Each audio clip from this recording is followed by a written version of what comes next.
लेकिन वहां तक जो है लाने के लिए लड़का पहुंच ही नहीं पहुंच ही नहीं पाता है वहां तक। What happens is most of the time the guy would do and then they would feel like okay I'm done and they'll sleep off. Yes. I mean I don't understand. अगर आप किसी के साथ intimate हो रहे हो जी। that means that you both are vibing, right? आप without like going that to a point where she is satisfied or he is satisfied, if you are getting done with that, that means you're doing a disrespect to the other person and you're kind of mechanically exploiting them, physically exploiting them, right? And ये करके आप बोल रहे हो कि नहीं that is how it is because हम satisfy हो गए, हमारा need fulfill हो गया जी। तो इसको मैं ऐसे देखती हूँ सर कि जो इंटीमेसी को है ना, हम अगर लेवल्स पे देखते हैं, there comes spiritual intimacy, then comes intellectual intimacy, then comes emotional intimacy, then comes physical intimacy. अब लोग ना उल्टे वे में चल रहे हैं कि हम पहले फिजिकली इंटीमेट हो जाते हैं, फिर हम इमोशनली कनेक्ट कर सकते हैं, फिर हम करेंगे इंटेलेक्चुअली देखेंगे हम साउंड है या नहीं, फिर हम देखेंगे हम स्पिरिट तो छोड़ ही दो।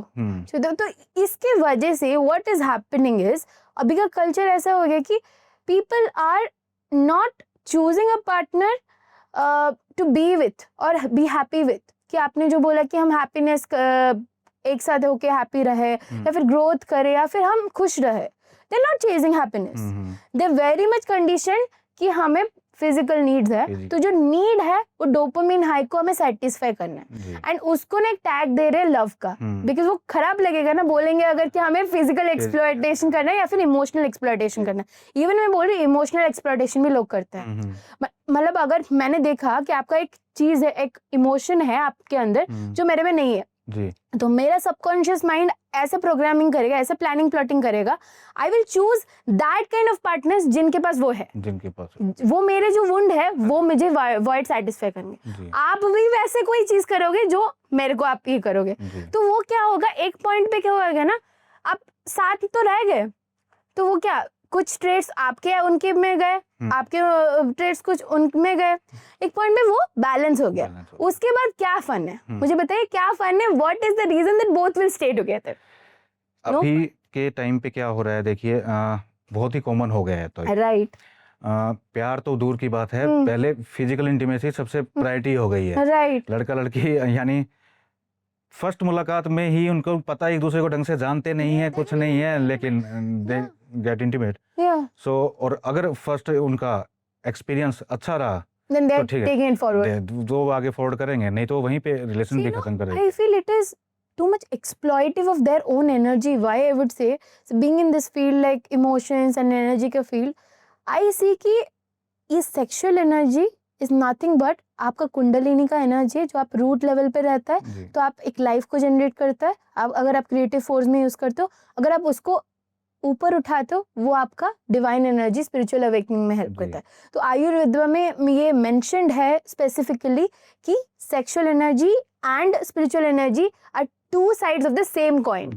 तो आप उसको ना एक सेक्रेड एनर्जी को आप जब मल्टीपल पार्टनर्स के साथ सोते हो, what happens is you just don't carry their जो ना मतलब फिजिकली तो it is not like accepted, because आपका फिर एसटीडीज हो सकता है एंड आपका कुछ भी मतलब you get neural disorders also, आपका न्यूरोप्लास्टिसिटी होना पड़ेगा बिकॉज आपका न्यूरल डिसफंक्शन हो जाता है, वो होता है न्यूरोप्लास्टिसिटी। आपको मतलब रिफ्रेम करना पड़ेगा आपको ब्रेन के न्यूरल कनेक्शंस को, वो तो फिजिकल लेवल पे होता है। Talking from an emotional level, you carry their emotional baggage, you carry their traumas, you carry their wounds that were not even yours. एक पॉइंट पे आप आके chaotic जैसा बिहेव करते हो बिकॉज आपने अनकॉन्शियसली वो बैगेज शेयर किया, आपने वो एनर्जी शेयर किया, उनका एनर्जी, उनका पास्ट लाइफ, उनका ये जो आपको पैटर्न्स उनके पता नहीं है। Just met someone randomly, you felt they're attractive, ए ये है उनके पास, बी वो है, आपने टिक टिक टिक टिक कर दिया, आपने बोल दिया कि नहीं ये फिजिकली फिट है मेरे लिए, अब उसके साथ सेक्स करेंगे तो अच्छा लगेगा, ये करके आपने चूज कर लिया।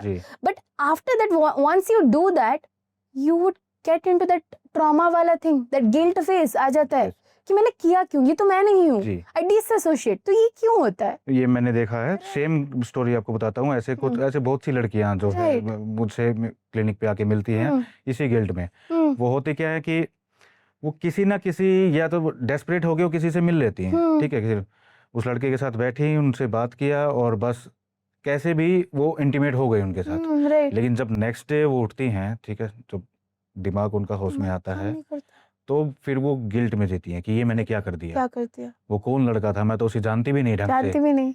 There are many people, they'd हाँ। be like, we went to a party, we slept with people we don't even know.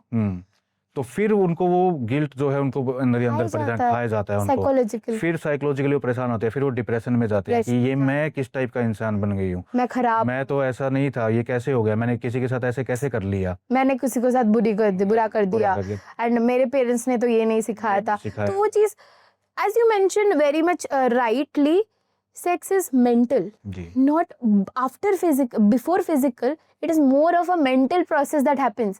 पहले आप sexually intimate mind से होते हो, उसके बाद आते आप mind को, अब जब body में लेवल पे आते हो, आप फिर वो लगता है कि नहीं आप दोनों को ये करते हो, मतलब कोलैब करके आप एक अलाइन करते हो, आपके पार्टनर के थिंकिंग लेवल को, फिर आपके लेवल को, आप एक सेम लेवल पे आते हो, then comes a point where you both enjoy, you see कि नहीं हमने इसे एक्सप्लॉइट नहीं करते। What I feel is pleasure is something which is always getting defamed by equating it with lust, or even I'll see lust is also an emotion, it's not bad, it has been tagged bad, नहीं है, masturbation करते हो तो आप, it is not bad, nothing bad, आपका body है, आपका body का नीड है, आपका स्ट्रक्चर वैसा है, you have to touch yourself, you have to understand कि नो बॉडी का नीड्स है, but I feel doing it via watching porn is bad, because that is destructive. आप स्टोरी टेलिंग करके कर रहे हो, दैट इज डिफरेंट, आप ना क्रिएटिव फोर्स को यूज कर रहे हो, आप बता रहे हो कि नहीं ऐसा कोई है तो I will be having this, I will be like plotting, planning, plotting कर रहे हो, तो आपका माइंड ना काम कर रहा है, वेला नहीं बैठा है, वो नहीं कर रहा है कि किसी को कॉपी करने की कोशिश नहीं कर रहा है कि नहीं उस जगह पे उसने ये पोजीशन में किया था, मैं भी इसी पोजीशन में करूंगा तभी प्लेजर आएगा, लेकिन नहीं आता। ये होता है, देखिए अभी क्या है, पोर्न के चक्कर में होता क्या, बहुत लोग पोर्न देखते हैं, अब किसी किसी को पोर्न में कोई पर्टिकुलर पोजीशन या कोई ऐसी चीज, पर्टिकुलर नीश उनको प्यारा लगता है, प्यारा लगता है, दिमाग में वो बैठ जाता है कि मुझे यही अच्छा लगता है, मुझे यही अच्छा लगता है, you know what that वो उनके माइंड में सिर्फ वही रहता है, राइट वही रहता है, फिर वो अपने पार्टनर से वही एक्सपेक्ट करते हैं, वो सेक्स भी नहीं कर पाते अच्छे से। तो अब जरूरी नहीं है आपको जो अच्छा लग रहा है आपके पार्टनर को वो अच्छा लगे, राइट, या तो फिर होता क्या है, आपस में झगड़े होते हैं, या फिर कई बार ऐसा होता है, बहुत बार पेशेंट ऐसे बोलते हैं कि सर मैंने पोर्न देख देख के ऐसी ऐसी फैंटेसीज पाल ली है जो मैं अब एक्सप्लेन ही नहीं कर सकता अपने पार्टनर को, मुझे खुद बोलने में शर्म आ रही है, मैं उनको क्या बोलूं कि मुझे ऐसी इस तरीके से सेक्स करना है। तो पोर्न देख देख के आप अपने दिमाग में जो फैंटेसीज पाल लेते हो, ये बहुत गलत है, ठीक है, एक नेचुरल सेक्स कीजिए जो नॉर्मल होता है, जिससे आप भी इंजॉय करो, आपका पार्टनर भी इंजॉय करे, ये नहीं है कि आप अपने पार्टनर को पेन दे रहे हो तो वो कुछ इंजॉय नहीं है, वो आप है ना एक तरह का क्राइम कर रहे हो अपने partner. Yeah, that is marital rape that is happening, like very like we have got that court में भी like amendments हुए about marital rape where people said कि we have been raped every day we are getting raped, हम cold की तरह ऐसे पड़े रहते हैं, एक ठंडे लाश की तरह पड़े रहते, वो आता है हमें मतलब जो है ना हमें सेक्स करके जाता है, we feel like nothing, we feel lifeless, we feel like an object। तो ये जो चीज है, मतलब I feel that happens because of sexual objectification. एक तो इंसान आपको एक ह्यूमन के लेवल पे नहीं देखता है, वो आपको एक ऑब्जेक्ट की तरह देखता है, because how you see not only women और men, I would say like largely लोग बात करते हैं मेन के बारे में, even I will talk about women, कि men are objective, women are subjective, that is how it is, हमारा ग्राफिक्स ही वैसा है, लेकिन both of us have feminine and masculine energy। आप जिसको जितना केटर करोगे, जितना आप एक्टिवेट करोगे, आपका बैलेंस उतना होगा, चक्रा बैलेंस उतना होगा, आपका हार्ट चक्रा खुलेगा, एंड एक पॉइंट पे आएगा आप सेल्फलेस लव दोगे, आप एक्चुअली प्लेजर क्या है आप समझोगे, आप उन्हें सेटिस्फाई करोगे, बिकॉज यू फील कि नहीं वो गॉड की तरह आप उन्हें ट्रीट करोगे, ब्लेसिंग दोगे, नहीं कि आप उन्हें यूज करोगे, टिश्यू पेपर की तरह फेंक जाओगे, या फिर you know one night stand करोगे, हुकअप करोगे। ये जो चीज चल रहा है right now, the culture that we are in, we are trying to like stay cool by thinking कि हम वेस्टर्न चीजों को अडॉप्ट करें तो हमारा जो है ना हम एडवांस हो जाएंगे। तो आपका इसमें क्या मतलब as a professional in this field what do you think, what awareness do we need adults के लिए, यंग यूथ्स के लिए, एडोलेसेंट्स के लिए जो already they are going through so many multiple questions and they don't have answers to those. जी जी देखिए, पुराने टाइम में क्या होता था, पहले लव मैरिज तो होती ही नहीं थी, Right. ठीक है, अरेंज मैरिजेस होते थे। मैरिजेस ना कोई फ़ोन पे बात होती थी शादी से पहले, ना कोई मिलना होता था, कुछ नहीं। तो जब शादी हो जाती थी तभी वो एक दूसरे को जानना शुरू करते थे, राइट ठीक है। तो एक दूसरे को जानना, समझना, आहिस्ता आहिस्ता स्टार्टिंग के 1-2 साल तो उनके ऐसे ही निकल जाते थे, step by step step process. By step by process. एक दूसरे को जानेंगे कि किसको हम्म। क्या अच्छा लगता है, Right, किसको right. क्या अच्छा लगता है।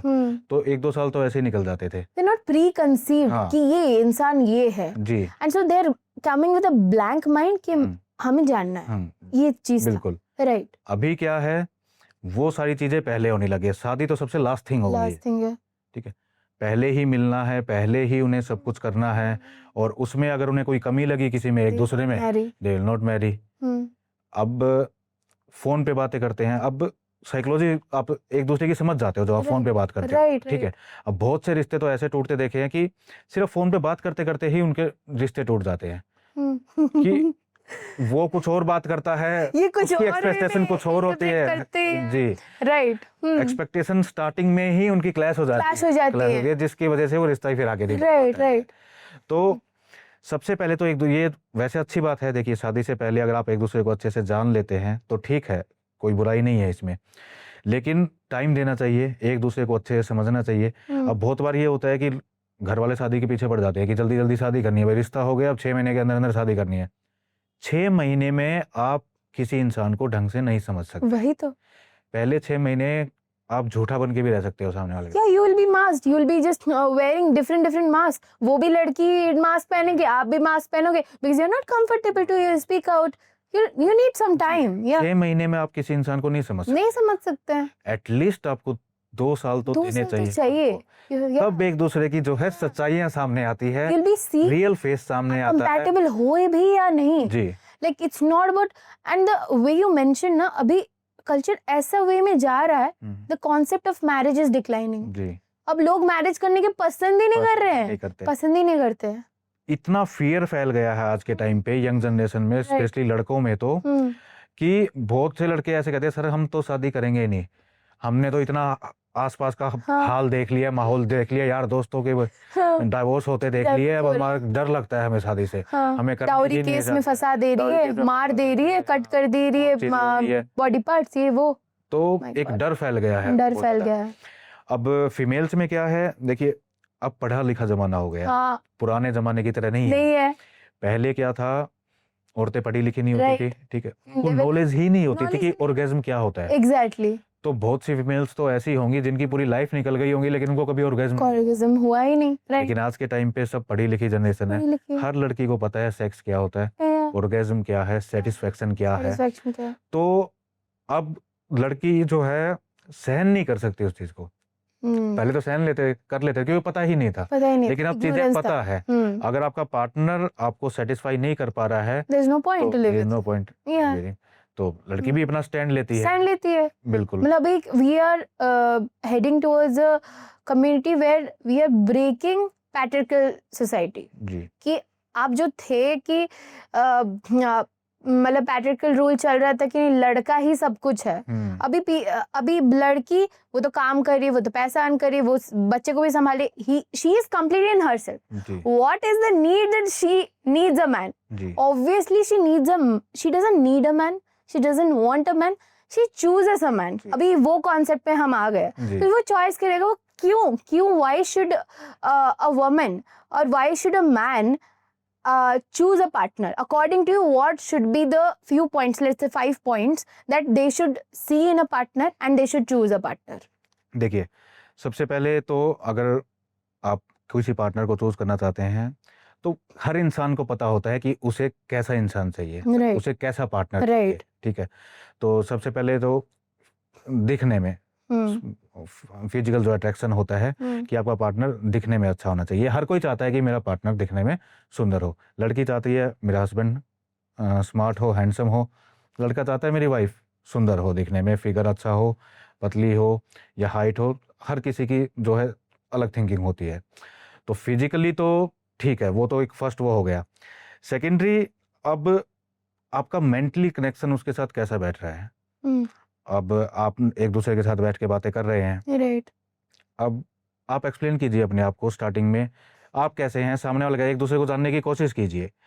और इस प्रोसेस में आपको टाइम देना पड़ेगा, ये इतनी जल्दी नहीं हो पाएगा कि कोई भी दो अननोन लोग मिलते हैं ओपन तो अप कैसे हो स्टार्टिंग जाए? में ही वो ओपन अप नहीं होते, नहीं होंगे, बहुत से झूठ बोलेंगे वो एक झूठ दूसरे बोलेंगे, को, राइट। ठीक है, एक दूसरे की जो बुराइयां हैं वो छुपाएंगे, खुद की बुराइयों को, और जानबूझ के अपने आप को ज्यादा अच्छा दिखाने की कोशिश करेंगे सामने राइट, वाले को इम्प्रेस करने के इम्प्रेस लिए। करने के लिए। तो स्टार्टिंग में कुछ टाइम तो यही चलता है, तो इसीलिए टाइम देना चाहिए आपको। अ, जैसे मैंने पहले ही बताया, मिनिमम 2 साल तो मैं बोलता हूँ कि एक रिलेशन को 2 साल तो दीजिए, ताकि आप एक दूसरे को अच्छे से जान पाएं। वरना अगर आप जल्दबाजी करते हैं और स्टार्टिंग में एक दूसरे को अच्छा दिखा के आप शादी कर लेते हैं, तो शादी होते ही वो सारी चीज़ें फिर चेंज होने लग जाती है। लड़के की एक्सपेक्टेशन भी चेंज हो जाती है, लड़की की भी। फिर लड़की बोलती है शादी से पहले तो तुम ऐसे थे, ऐसे करते थे, ऐसे करते थे। लड़का बोलता है शादी से पहले तुम ऐसी थी, ऐसे करते थे। तो फिर वो झगड़े स्टार्ट होते हैं और डाइवोर्स रेट तो इतना बढ़ गया आज के टाइम पे इस चक्कर